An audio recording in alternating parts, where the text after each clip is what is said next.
So all in all, in our first order, we saved over 40% in costs. It's much easier to communicate with the Indian companies. The uniqueness of the patterns, the colours, textures and designs that I've seen in India are really out of this world. I've never seen them anywhere else. And the quality and diversity of the products just blew us away. Our Indian supplier takes pride in what they make, and they use very good quality materials. I find the Indian culture much more ethical. India has a much better human rights record and has much better environmental responsibility. Lastly, supply chain transparency.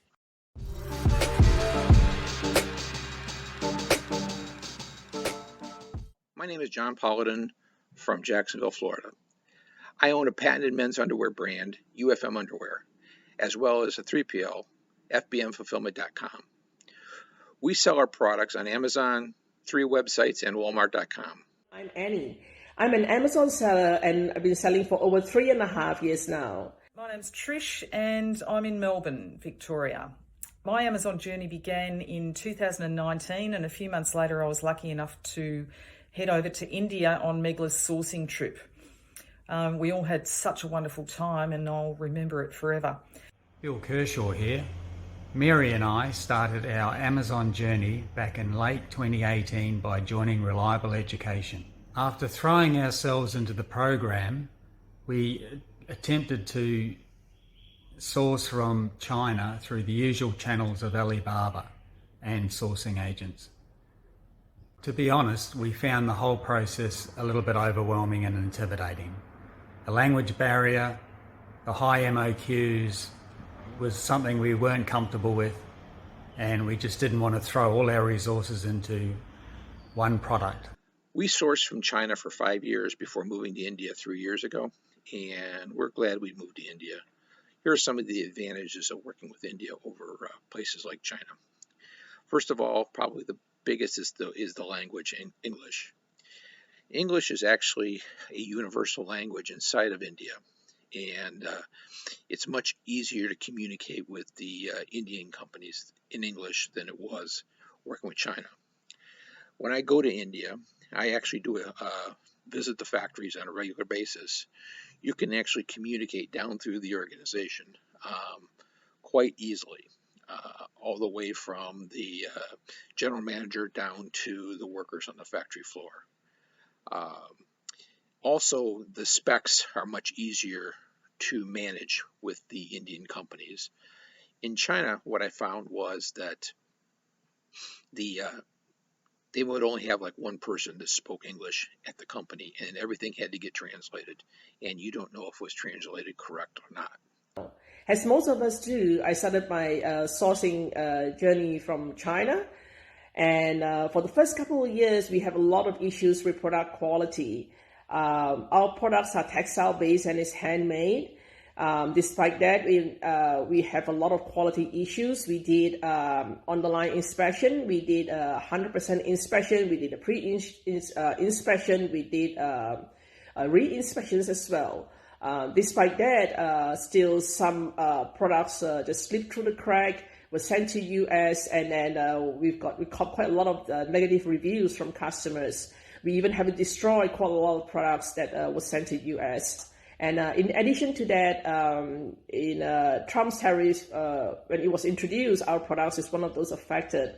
So with the high tariff, it just eats into our product margin, and that drove us to look for an alternative source for our products. So in October 2019, I decided to join the India sourcing trip, and I'm really glad I did that. I worked with a sourcing agent. So at the Delhi Fair, we found our India supplier. And since then, I've never looked back. And there are two main benefits we found that sourcing from India. The first, and that's very important to us, was product quality. Our Indian supplier takes pride in what they make, and they use very good quality materials. And the product produced was just top notch. It was just beautiful. So since then, we have a peace of mind knowing that our products are well received and customers giving compliments about the product that is made in India. Sourced my first product from Moradabad, which is well known for its metal manufacturing, and I was lucky enough to visit there after the Delhi Fair. The company was so helpful in every aspect, which I needed because I was totally green. The biggest plus with sourcing from India is certainly that the language barrier isn't an issue. They speak beautiful English, which is certainly a different experience from dealing with Chinese manufacturers. They were familiar with my Amazon requirements. They sent me samples and more samples, which I tweaked. They handled all the packaging. It was a first-grade experience. I've also used a sourcing agent for a wooden product, and that's Saab Source, and Kamud, who works for them, has been absolutely fantastic. I've driven her nuts with my newbie questions, and I always get a measured and sensible response. She's organised the product, the inspections, packaging, new packaging, coordinated it all with Sea Air. She's been amazing. After growing increasingly frustrated, we started to look for alternative markets. As luck would have it, we were introduced to the India sourcing trip and we jumped at the opportunity. The trip to the Delhi Fair opened our eyes to a whole rich tapestry of handcrafts. The quality and diversity of the products just blew us away. We enjoyed talking to the vendors. They were very forthcoming, low MOQs, nothing was too much trouble. So why do we continue to source from India? English being a common language makes communication a breeze.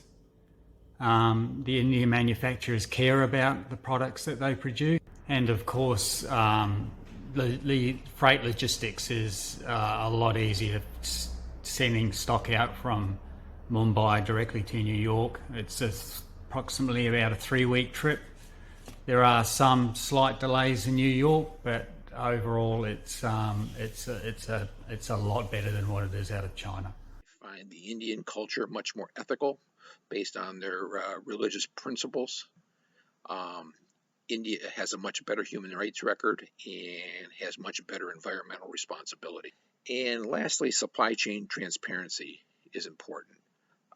The Chinese were extremely protective of the supply chain, and they would quickly substitute the supply chain between different orders. In India, it's much more open. You can communicate with the upstream supply chain partners, and you can put controls in place to make sure that supply chain changes are managed and do not create quality issues. The purchase cost was a lot lower than China, and then we didn't have to pay the Trump's tariff. So all in all, in our first order, we saved over 40% in cost. So we got a better quality product and a lower cost sourcing from India.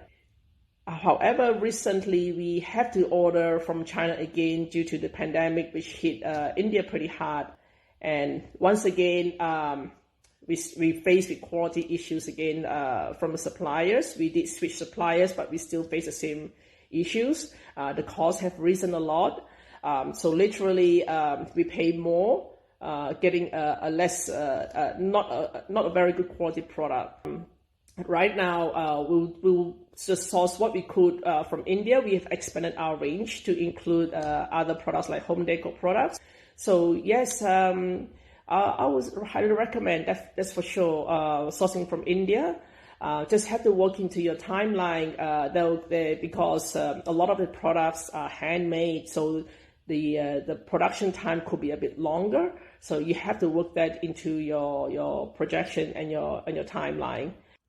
I feel like I've developed a bit of a bond with my suppliers in India, and although I've only recently sourced from China, I don't feel that same bond.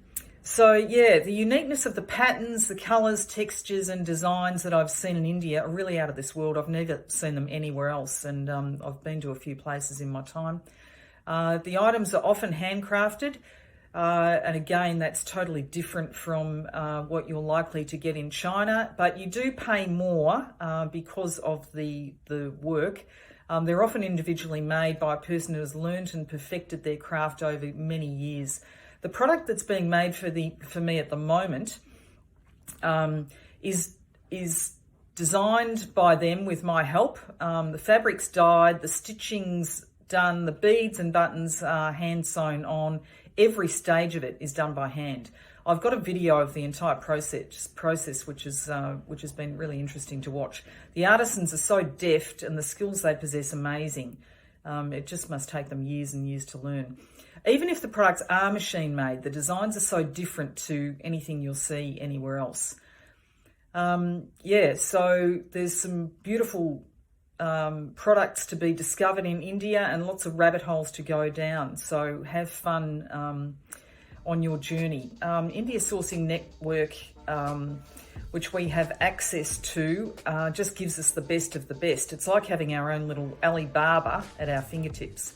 There are thousands of manufacturers of so many different mediums and products, and India Sourcing Network has done a lot of the hard yards by vetting these people and therefore taking a lot of the headaches out of the process. And I'd just like to say thanks to Megla, Margaret and Kevin for making my Amazon journey just so much fun. I just can't thank you enough.